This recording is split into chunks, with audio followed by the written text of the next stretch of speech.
Okay? Ang procedure sa ICC, ito criminal procedure. Okay? Tanungin nyo kahit sinong lawyer, judge, sasabihin ko sa inyong ito. Mag-agree sila sa akin.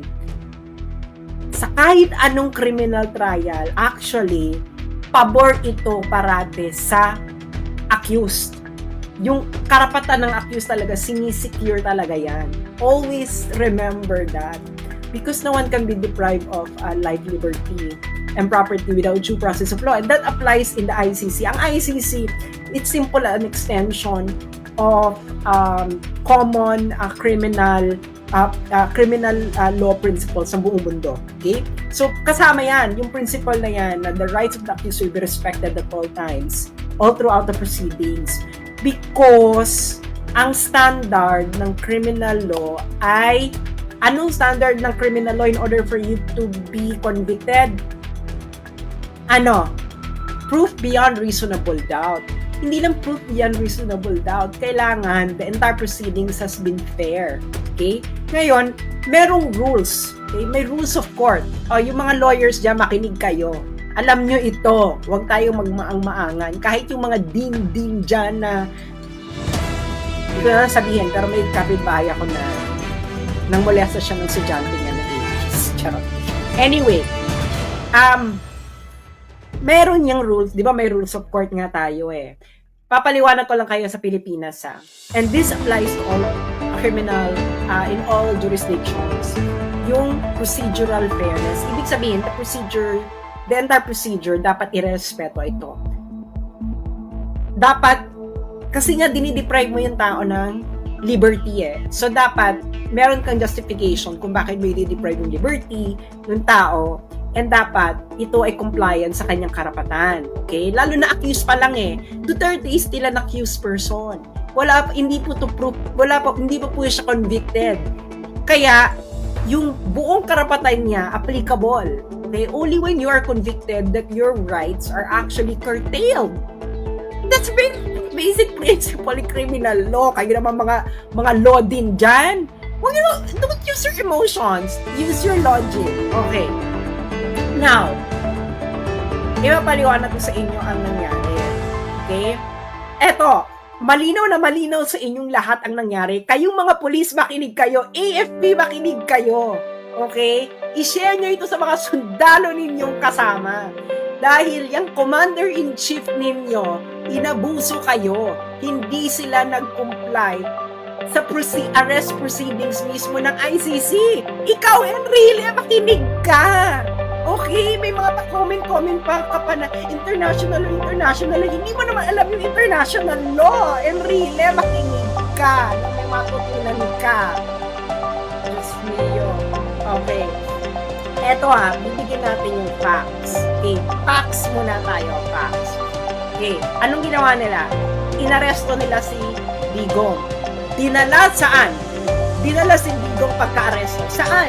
Saan dinala? Isulat nyo nga, saan dinala si Digong nung inaresto siya? Saan siya dinala? Saan po siya dinala? Saan po siya dinala? Si Digong nung inaresto siya, saan siya dinala? Hindi ba sa Villamor Air Base? Dinala si Digong nung inaresto siya by virtue of arrest warrant ng ICC. Dinala siya sa Villamor Air Base. Tapos nandun si Torres, binabasa-basahan pa niya ng ride si Digong. Tapos si Digong ay isinakay sa aeroplano at inilabas na sa Pilipinas, and the airplane now is going to on route to Rotterdam sa Netherlands. Okay, Rotterdam is just a city next to The Hague. Kaya sa Rotterdam yung dinala kasi I believe ang Rotterdam ang airport sa Rotterdam ang tumatanggap ng chartered flights. Anyway, so yun ang facts. May ICC arrest warrant daw. Kinuha si Duterte, dinala sa Villamor Air Base. That's a fact. Nakita niyo yung lahat. Ano ang arrest proceedings ng ICC? Makinig ka, Enrile, itong international law. Okay. Ano? Ito, papabasa ko sa inyo. Article 59. Ito ang arrest proceedings ng custodial state. Ito ang batas. Enrile, itong international law. Makinig katanda.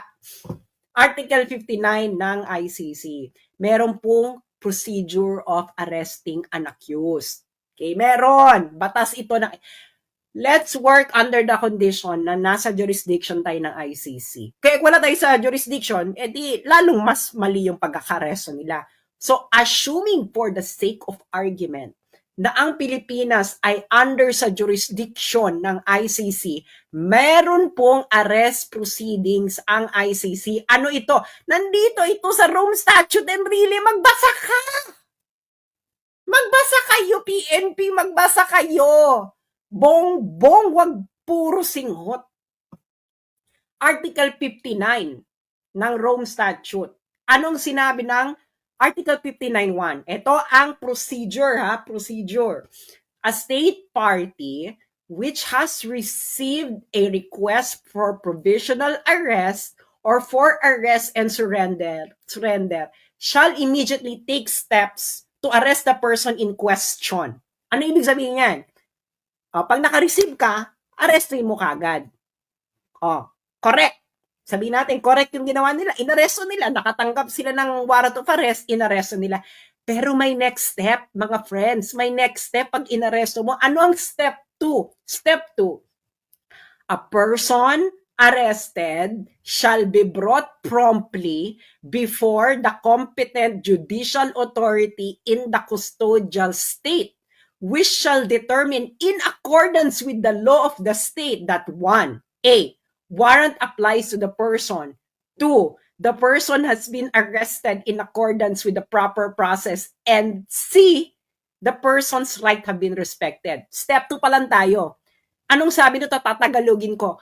Pag ikaw ay inaresto, anong dapat ang gagawin sa'yo ng arresting officer?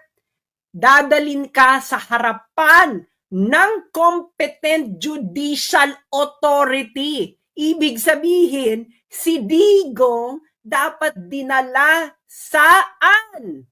Sa hukuman ng Pilipinas. Sa harapan ng hukuman ng Pilipinas. Pero anong ginawa nila? Saan nila dinala si Digong? Sa Villamor Air Base. Kailan naman naging korte ang Villamor Air Base? Napakalinaw dito, mga engot kayo. ICC law ito ang ICC procedure. Ito yung pinagmamalaki ninyo, violate nyo yung law. Number 1 violation, hindi nyo dinala si Digong sa harapan ng competent judicial authority. Yung competent judicial authority na yun, which is ang ating korte, dapat ididetermina ng competent judicial authority ng Pilipinas na 1, na ang warrant ay nag-a-apply kay Duterte, and number 2, na yung naaresto si Duterte has been accordance with the proper process. Was it proper process? Hindi mo nga dinala sa harapan ng competent judicial authority. Torres, tanga ka! Ikaw ang may kasalanan nito. Ignorance of the law. What? Excuses no one. Nasa batas ng ICC, Torres, Bongbong Marcos, na pag inaresto mo, may inaresto ka na may warrant of arrest from the ICC, dadalhin mo yung inaresto mo dapat sa harapan ng competent judicial authority sa bansa mo. Yaan ang nasa batas ng ICC. You violated it. You violated it. Okay. Di ba? Violated na. Kita niyong lahat. Saan dinala si Digong? Dinala ba si Digong sa harapan ng competent judicial authority? No! Kitang-kita niyong lahat. Siya dinala sa Villamor Air Base. Hindi ba? Villamor Air Base. Villamor Air Base is not a competent judicial authority. The AFP, na yun ang pugad ng AFP, Villamor Air Base is not a competent judicial authority. Torres is not a competent judicial authority. Sino lang ang competent judicial authority sa Pilipinas? Nasaan ang judicial power sa Pilipinas? Nasa Supreme Court and the courts.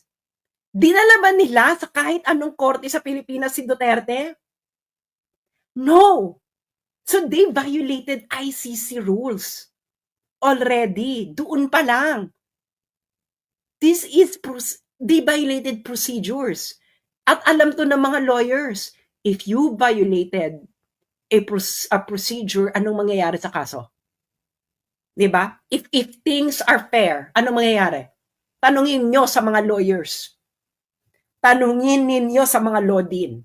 Kung sinabi kong sila na sasabihin nila hindi madi-dismiss, you are not acting on jurisprudence. Ay in accordance with the law of the state. Ibig sabihin, in accordance sa law ng Pilipinas, ididetermine na pa ng Korte ng Pilipinas dapat na yung warrant ay nag-a-apply kay Duterte. Second, na yung pagkaka-aresto kay Duterte ay dumaan sa proper process. At number 3, na ang rights ng arrested ni Duterte ay dapat respected. Ididetermine na pa yun ng court. Anong ginawa nila, Bongbong? Anong ginawa ng AFP? Anong ginawa ninyo mga polis? Ipinasok nyo si Duterte sa eroplano at inilipad nyo palabas. Is this according to the arrest proceedings ng ICC? No. Is it according to the arrest proceedings ng Pilipinas? No. So kayo mga polis, kayong AFP, anong batas ang sinusunod ninyo mga putang ina kayo? Sabihin nyo sa mga Pilipino, anong batas ang sinusunod ninyong mga putang ina kayong mga sundalo at mga pulis sa ginawa nyo kay Duterte? Batas ng Pilipinas? Definitely no. Batas ng ICC? Definitely no. Dahil ayon mismo sa ICC, dapat ang inaresto ninyo ay dinala mismo sa harapan ng competent judicial authority ng Pilipinas. At yung competent judicial authority na yon, dapat ay aalamin pa na ang warrant ay nag-a-apply kay Duterte, ang arrest proceedings ay proper, at ikatlo, ang rights ni Duterte ay respected. Hindi nyo ginawa yan. So definitely, kayong mga sundalo, kayong mga pulis, anong batas ang sinusunod nyo? Explain it to the Filipino people. What was the law did you follow? What was the law did you follow? Illegal. Everything that you did is illegal. You are not following the Constitution. You are not even following the ICC statute.